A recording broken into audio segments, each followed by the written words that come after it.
What's going on, y'all? This is John with Facemask Fantasy, and news dropped today that former Arizona Cardinals pass-catching running back Chase Edmonds has signed with the Miami Dolphins for the next 2 seasons. After swinging and missing on the possibility of bringing in a running back over the last 2 seasons, the Dolphins are the first to strike at the opening of the legal tampering period, bringing in a guy that they believe can bring everything they need from the running back position to the table. The deal includes $6.1 million guaranteed and will pay him $12.6 million over the next 2 seasons, barring a future restructuring or release. It's a perfect landing spot for Edmonds from both an opportunity and a coaching fit standpoint. Headed into his age 26 campaign, Edmonds has long been typecast as a committee back, and I believe he will continue to operate as a committee back. I do not think that the Miami Dolphins have found their third down workhorse of the future in Chase Edmonds. That said, I still believe he can be a very valuable fantasy asset moving forward. Myles Gaskin was RB18 in PPR formats from weeks 1 to 14 last season, averaging 12 fantasy points per game over that span. And then Duke Johnson finished off the season from weeks 15 through 18 as the RB11 overall in PPR formats. If both players were smashed into one running back, then the running back working as Miami's workhorse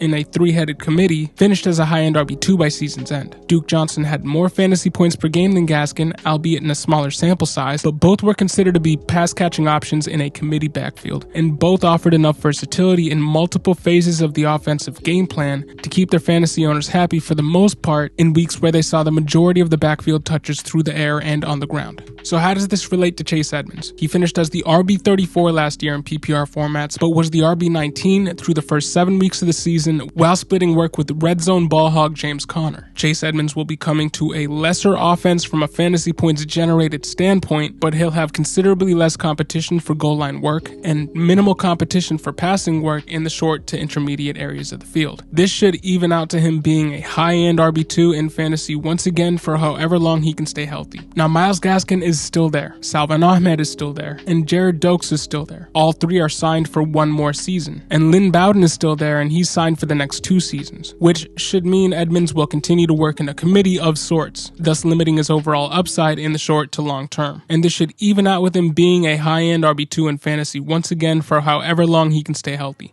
Now, health is a concern for Chase, as he's missed at least 4 games in 2 of the 4 seasons he's been in the NFL, and that's despite never handling a full workload. Can he handle being given the rock in an increased role for a full 18 games this season? That remains to be seen, but I believe in 2022 he should be a target for all you 0 RB drafters, just as he was on the Cardinals. And as long as health permits, he should be a strong RB2 for your fantasy team, and he can probably be had around the 6th or 7th round when all is said and done in redraft leagues. Now in dynasty formats, he's a 25-year-old pass-catching running back with minimal tread on his tires. At best, if he stays healthy, Chase Edmonds can become a poor man's version of Austin Eckler, who at age 24 broke out in his 3rd year and is now one of the league's best running backs coming into his year 6 campaign due to his unchallenged role on a high-octane passing offense. At worst, he continues to be who he has been, an unexciting mid-tier RB2 in PPR formats, and a back-end RB2, borderline RB3 in standard leagues. At the end of the day, he presents a bargain because I believe he will not cost as much as others who may perform around the same level as him for the next 2 seasons. I don't think there's ever a chance he can become a top 5 running back in the near or distant future, but there's nothing wrong with investing a top 16 RB at top 24 RB prices, which is what you're going to be getting in Chase Edmonds now that he's on the Dolphins. So what do you think about the move? Do you think this is a benefit? How much do you think Edmonds' stock has risen or dropped since being acquired by the Miami Dolphins? Put your thoughts in the comment section below, or better yet, tune into one of our live streams. We have live streams every Tuesday and Thursday at 6 p.m. EST, so come tune in, drop your Chase Edmonds question in the chat, and we can have a discussion about Chase Edmonds with you in real time. But my name is John, and this is Facemask Fantasy, bringing you new fantasy content every weekday. So if you like what you see, hit that subscribe button. Thank you for listening and have a great day.